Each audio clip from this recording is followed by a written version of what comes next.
Praise the Lord. இந்த காலை வேளையிலும் உங்களை மறுபடியும் சந்திப்பதில் மிக்க மகிழ்ச்சி அடைகிறேன். இந்த நாளிலும் நான் ஒரு வேத வசனத்தை தியானிப்போம். 91 சங்கீதம் 11 வசனம். சங்கீதம் 91:11. உன் வழிகளெல்லாம் உன்னை காக்கும்படி உனக்காக தம்முடைய தூதர்களுக்கு கட்டளையிடுவார். இந்த 91 சங்கீதத்தில் சங்கீதக்காரன் சொல்கிறார், மோசே சொல்கிறார், உன் வழிகளெல்லாம் உன்னை காப்பதற்காக உனக்காக தம்முடைய தூதர்களை கட்டளையிடுவார். அந்த இடத்துல உனக்காக தேவன் கட்டளையிடுவார் என்று சொல்லப்படுகிறது. இன்றைக்கு நமக்காக நம்முடைய பெற்றோரோ நம்முடைய நெருங்கின உறவினர்களோ கூட சில காரியங்களை ஆயத்தப்படுத்துவதில்லை, சில காரியங்களை செய்வதில்லை. நமக்காக சில ஆயத்த வேலைகளை யாருமே செய்கிறதில்லை. ஆனால் ஆண்டவர் நமக்காக சில காரியங்களை செய்கிறார் என்று இந்த வேத வசனத்தினூடாக நாம் வாசிக்கிறோம். இந்த இடத்துல பாருங்கள், ஆண்டவர் நமக்காக சில காரியங்களும் ஆயத்தப்படுத்துகிறார். யோனாவுக்காக ஒரு மீனை ஆயத்தப்படுத்தியிருந்தார், யோனாவுக்காக ஒரு ஆமணக்கு செடி ஆயத்தப்படுத்தினார். இங்கே நான் வாசிக்கிறோம், உனக்காக தூதர்களை கட்டளையிடுகிறார் என்றெல்லாம் நான் படிக்கிறோம். அப்போ நமக்காக ஆண்டவர் அநேக ஆயத்தங்களை செய்கிற தேவனாக இருக்கிறார். நாம் 1 சாமுவேல் 9 அதிகாரத்தில் நான் வாசிக்கும்போது பாருங்க, சவுல் தன்னுடைய கழுதையை தேட புறப்பட்டார். 3 நாட்களாக தேடி அந்த கழுதை காணாதபடினாலே கழுதையின் மேல் உள்ளதான துக்கம் மாறி தன்னுடைய குமாரன் மேலே துக்கம் வைத்து விடக்கூடாது என்று சொல்லி சவுலும் அவனுடைய வேலைக்காரனும் வீட்டுக்கு திரும்புகிறார்கள். அப்போ வேலைக்காரன் சொல்கிறான், இல்லை நம்ம இதுவரைக்கும் வந்தாச்சு, இந்த பக்கத்தில் ஒரு ஞானதரிசிக்காரர் இருக்கிறார், அவரிடத்துல போவோம் வா என்று சொல்லி சவுலை அந்த வேலைக்காரன் அந்த ஞானதரிசிக்காரனாகிய சாமுவேல் இடத்தை அழைத்து கொண்டு போகிறார். சாமுவேல் எங்கே இருக்கிறாருன்னு தெரியாது, சாமுவேல் வீடு தெரியாது. கேட்டே போகிறார்கள், சாமுவேல் எங்கே இருக்கிறாரா, ஞானதரிசிக்காரர் இங்கே இருக்கிறாரா என்று சொல்லி கேட்டு விசாரித்து கொண்டு போகிறார்கள். கடைசியாக சாமுவேலிடத்திலே போய் கேட்கிறார்கள், ஞானதரிசிக்காரன் எங்கே சொல்லணும் அப்படின்னு. சாமுவேல் சொல்கிறார், நான் தான் ஞானதரிசிக்காரன், நீங்கள் என்னோட கூட வாங்க அப்படி சொல்லி இந்த சாமுவேலை ஒரு விருந்து சாலைக்கு அழைத்து கொண்டு போகிறார். அழைத்து கொண்டு போய் சவுலையும் அவருடைய வேலைக்காரனையும் அழைக்கப்பட்டதான அந்த ஜனங்கள் நடுவில் 30 பேர் அழைக்கப்பட்டிருந்தார்கள்.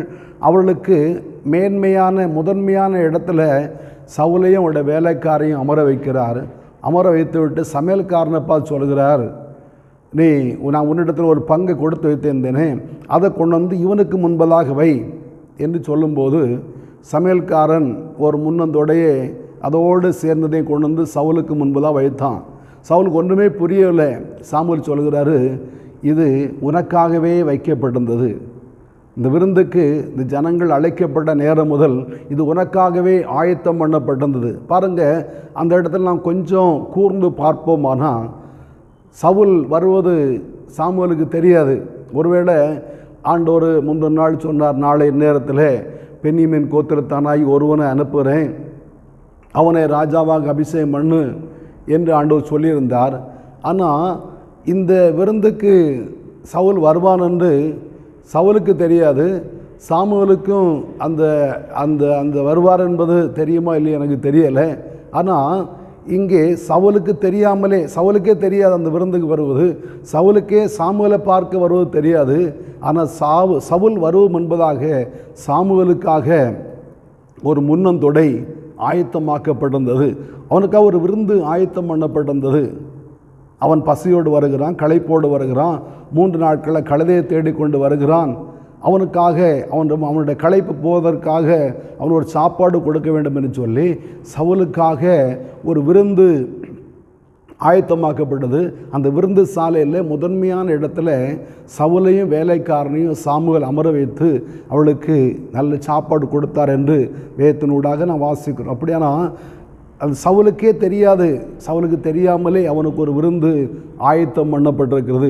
சவுலுக்கு தெரியாமலே ஒரு ஒரு விருந்து சாலையில் முதன்மையான இடம் ஆயத்தமாக்கப்பட்டிருக்கிறது.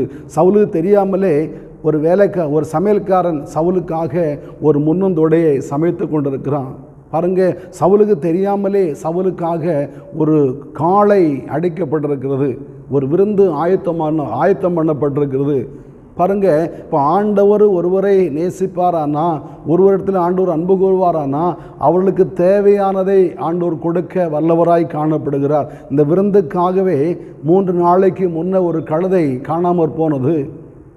இந்த சவுலுடைய வீட்டில், ஈசாயுடைய வீட்டில், கீசுடைய வீட்டில் எத்தனையோ வேலைக்காரங்க உண்டு. இந்த வேலைக்காரனில் ஒருவனை அனுப்பி அந்த கழுதையை தேடி இருக்கலாம். ஆனால் கீஸ் என்ன சொல்கிறார், தன்னுடைய மகனை அனுப்பி நீ அந்த கழுதையை தேடிப்போ என்று சொல்கிறார். பாருங்கள், இவனுக்காக 3 நாளைக்கு பின்னாடி ஆயத்தம் பண்ணப்பட்டதான அந்த விருந்து மாத்திரமில்லை, ராஜ்யம் கூட. இந்த இடத்துல விருந்து ஆயத்தம் பண்ணப்பட்டிருக்குது. 3 நாளைக்கு முன்னாடியே இவனை வீட்டிலேருந்து ஆண்டவர் புறப்பட பண்ணினார். சில நாடுகளை சுற்றி வரும்படியாக பண்ணினார். களைப்பு சோர்வடைய பண்ணினார். அவருடைய கையில் இருந்த காசெல்லாம் செலவழிந்து ஒன்றுமில்லை என்று சொல்லக்கூடியதான ஜீரோ என்கிறதான அந்த அனுபவத்துக்கு ஆண்டவர் சவுலை வர வைத்தார். அதுக்கு அப்புறமா தான் கால்சேக்கல் வெள்ளி வேலைக்காரன் கையில் இருந்தது. அதை கொண்டு சாமுவேலுக்கு காணிக்கை கொடுக்கலாம் என்று சொல்லி அந்த சவுலும் வேலைக்காரன் வருகிறார்கள். ஆனால் அவனுக்கு ஒரு விருந்து ஆயத்தம் பண்ணப்பட்டிருக்கிறது, ஒரு முதன்மையான இடம் ஆயத்தம் பண்ணப்பட்டிருக்கிறது.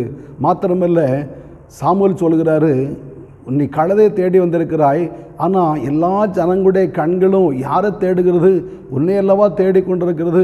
எல்லாரும் ஒரு ராஜா வேண்டும் என்று சொல்லுகிறார்களே, நீதானே அந்த ராஜா என்று சொல்லி ராஜ்யபாரம் கூட அவனுக்கு கொடுக்கப்பட்டது என்று வேதத்தில் வாசிக்கிறோம். இது சவுல் எதிர்பார்த்திராத ஒன்று.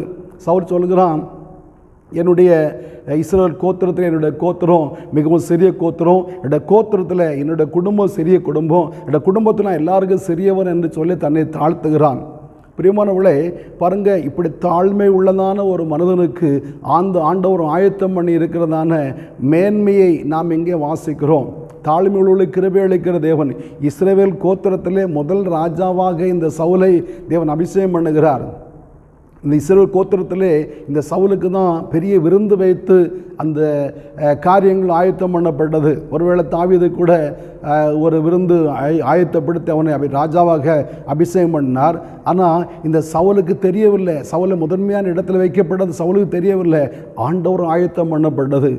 இங்கே சாமுவேல் சொல்கிறதான வார்த்தை தான் முக்கியமான வார்த்தை. இந்த விருந்து ஆயத்தம் பண்ணப்பட்டது முதல், விருந்துக்கு எல்லாரும் வந்தது முதல், இது உனக்காகவே ஆயத்தம் பண்ணப்பட்டது என்று நாம் வேதத்தில் வாசிக்கிறோம். என்னை கேட்கிற அருமையான தேவனுடைய பிள்ளைகளே, உங்கள் வாழ்க்கையில் கூட ஆண்டோட அனாதி தீர்மானம் உங்கள் மேலே காணப்படுகிறது. உங்களுக்காக ஏதோ ஒன்று ஆயத்தம் பண்ணப்பட்டிருக்கிறது. அதை அடைவதற்காக நீங்கள் பிரயாசப்பட வேண்டியது அவசியமாக இருக்கிறது. ஆண்டவரே, எனக்காக நீர் ஆயத்தம் பண்ணி வைத்திருக்கிறதை எனக்கு காண்பிக்க வேண்டும் என்று நாம் ஆண்டவரிடத்தில் கேட்க வேண்டும். நாம் ஏசாயா 64 மற்றும் 1 கொரிந்தியர் வாசிக்கும்போது, தேவன் தம்மிடத்தில் ஆயத்தம் பண்ணி வைத்திருக்கிறதை, தேவன் தம்மிடத்தில் அன்பு கூறுவர்களுக்கு அவர் ஆயத்தம் பண்ணி வைத்திருக்கிறதை ஒருவருடைய கண் காணவும் இல்லை, காது கேட்கவும் இல்லை, இருதயத்தில் தோன்றவும் இல்லை என்று நாங்கள் வாசிக்கிறோம். அப்போ நமக்காக தேவன் தம்மிடத்தில் அன்பு கூறுவர்களுக்கு அவர் சிலதை ஆயத்தம் பண்ணி வைத்திருக்கிறார். உங்களுக்கு கூட ஆண்டவர் எதையும் ஆயத்தம் பண்ணி வைத்திருக்கிறார். சவுலுக்கு ஆயத்தம் பண்ணதை சவுளுடைய கண்கள் காணவில்லை, அவனுக்கே தெரியாது. அப்போ தான் அந்த சம்பவமே அவனுக்கு தெரியும். தன்னை ராஜாவாக மாற்றுறது கூட அப்போ தான் அவனுக்கு தெரியும். அப்போ தான் அவன் அந்த காரியத்தை அவன் அல்லல் தட்டுகிறான், நான் சிறியவன் என்று சொல்கிறான். 10வது அதிகாரம் வாசிக்கும்போது கூட அவன் மறைந்து கொண்டான், தளவடங்களை இடத்தில் ஒழித்து கொண்டான் என்று வாசிக்கிறோம். அப்போ அவ்வளோ தாழ்மை உள்ளவனுக்கு ஆண்டவர் ஒரு மேன்மை வைத்திருந்தார். நீங்கள் ஆண்டோரத்தில் அன்பு கூறுகிறவர்கள், ஆண்டோர் மேலே அசைக்க முடியாத பற்றுதல் உள்ளவர்கள், ஆண்டோரை உறுதியாய் பற்றி கொண்டிருக்கிறவர்கள், உங்களுக்காக ஆண்டவர் ஆயத்தம் பண்ணி வைத்திருக்கிறார். பிரியமானவர்களே, அதை அடையும்படியாக நீங்கள் பிரயாசப்பட வேண்டும். தேடுகிறவர்கள் கண்டடைவான் என்று இயேசு சொல்லுகிறார். அப்போ நீங்கள் உங்களுக்காக ஆண்டவர் ஆயத்தம் பண்ணி வைத்திருக்கிறதான காரியத்தை நீங்கள் ஆண்டவரத்தில் தான் தேட வேண்டும். வேறு எங்கேயோ தேடினா கிடைக்காது. கழுதையை தேடி எங்கேயோ சவுல் போனான், அங்கெல்லாம் கழுதை அகப்படவில்லை. ஆனால் தேடினது அவன் கழுதை, ஆனால் ஆண்டவர் தேடி கொண்டு வந்தது சவுலை தேடினது ஆண்டவர் தேடினார். அவன் சாமுவேலிடத்தில் வந்து சேர்ந்தான். சாமுவேலிடத்தில் வந்து சேர்ந்த போது அவனை ராஜாவாக சாமுவேல் ராஜாவாக சவுலை அபிஷேகம் பண்ணினார். அப்போ வரவேண்டிய இடத்துல நீங்கள் வரும்போது உங்களுக்கு ஆயத்தம் பண்ணப்பட்டது நிச்சயமாகவே கிடைக்கும். நீங்கள் எங்கேயோ அலைந்து கொண்டிருக்கிறீர்கள், எங்கேயோ தேடிக்கொண்டிருக்கிறீர்கள். நீங்கள் வரவேண்டிய இடத்துல வரவேண்டிய எங்கே? தேவனுடைய சமூகம், தேவன் இருக்கிறதான இடம், அல்லது தேவனுடைய பந்தி ஆயத்தப்படுத்துகிற இடம், தேவனுடைய அந்த விருந்து ஆயத்தம் பண்ணப்படுகிறதான இடம், அல்லது தேவனுடைய ஊழியக்காரன் பக்கத்தில் நீங்கள் வரும்போது உங்களுக்கு ஆயத்தம் பண்ணப்பட்டது உங்களுக்கு கிடைக்கும் என்பதில் எந்த விதமான சந்தேகம் இல்லை. இன்னும் எங்கே தேடிக்கொண்டிருக்கிறீர்கள்? ஆண்டோடத்தில் இருப்பதை நீங்கள் வேறு எங்கேயோ தேடினா கண்டுபிடிக்க முடியாது. ஆண்டோட கருத்தில் இருப்பதை நீங்கள் வேறு எங்கேயோ தேடினா உங்களுக்கு நிச்சயமாகவே கிடைக்காது. அப்போ நீங்கள் தேட வேண்டியது கர்த்தருடைய சமூகத்தில், கர்த்தரை கண்டெடுத்தக்க சமயத்தில் தேடுங்கள். அவர் சமீபமாக இருக்கும்போது அவர் நோய் கூப்பிடுங்கள்னு நாம் வாசிக்கிறோம். மாத்திரமல்ல, நீங்கள் பூமியில் உள்ளவர்கள் அல்ல, மேலானவர்கள் நாடுங்கள், அப்பொழுது இவங்களுக்கு உங்களுக்கு கூட கொடுக்கப்படும் என்று வேதத்தில் வாசிக்கிறப்போ, மேன்மையானவைகளை ஆண்டோட சமூகத்தை நாடுங்க, ஆண்டோட சமூகத்தை தேடுங்க, உங்களுக்கு தேவையானது கிடைக்கும். சவுல் சாமுவேலிடத்தில் கழுதையை தேடி வந்தார். சாமுவேல் சொன்னார், கழுதை அகப்பட்டது, ஆனால் எல்லாரும் தேடுகிற நீயும் அகப்பட்டாய், உன்னை ராஜாவை அபிஷேகம் பண்ணுகிறேன். மாத்திரமல்ல, உனக்கு ராஜா அபிஷேகம் பண்ணப்பட முன்னாடியே ஒரு ராஜரிக விருந்து, எல்லாருக்கும் மேலாக நீ அமர்த்தப்படுகிறாய், எனக்கும் மேலாக நீ அமர்த்தப்படுகிறாய், எல்லாருக்கும் மேன்மையான ஒரு விருந்து உனக்கு இருக்கிற என்பதாக. பிரியமான தேவனுடைய பிள்ளைகளே, உங்களுடைய வாழ்க்கையில் அந்த விருந்து, அந்த பதவி, நீங்கள் தேடிக்கொண்டிருக்கிற அந்த காரியம், நீங்கள் தேடாத ஒரு பெரிய உயர்வு உங்களுக்கு ஆண்டவர் வைத்திருக்கிறதான அந்த உயர்வை பெற்றுக்கொள்ள நீங்கள் ஆண்டோட சமூகத்தில் தேடி வருவீர்களா? ஆண்டோட சமூகம் ஜெபிப்போம். நல்ல பிதாவே, நன்றியோடு துதிக்கிறோம், வாழ்த்துகிறோம். ஏசப்பா உமக்கு ஸ்தோத்திரையா. சவுல் ஆண்டவர் நினைத்திராத கண்டிராத அந்த காரியத்தை ஆண்டவர் அவனுக்காக நீர் ஆயத்தம் பண்ணி வைத்திருந்தீர். ஆண்டவரே ஏசப்பா உனக்காக ஆயத்தம் பண்ணப்பட்டது என்று நாங்கள் வாசிக்கிறோப்பா. ஏசப்பா எங்களுக்காக நீங்கள் சிலதை ஆயத்தம் பண்ணி வைத்திருக்கிற ஆண்டவரே, நீர் எங்களுக்கு ஆயத்தம் பண்ணி வைத்திருக்கிற நாங்கள் ஆண்டவரே வெளியே எங்கேயாவது தேடினா அதை கண்டுபிடிக்க முடியாது என்று இந்த வேதத்து வசனத்தினூடாக நாங்கள் வாசிக்கிறோப்பா.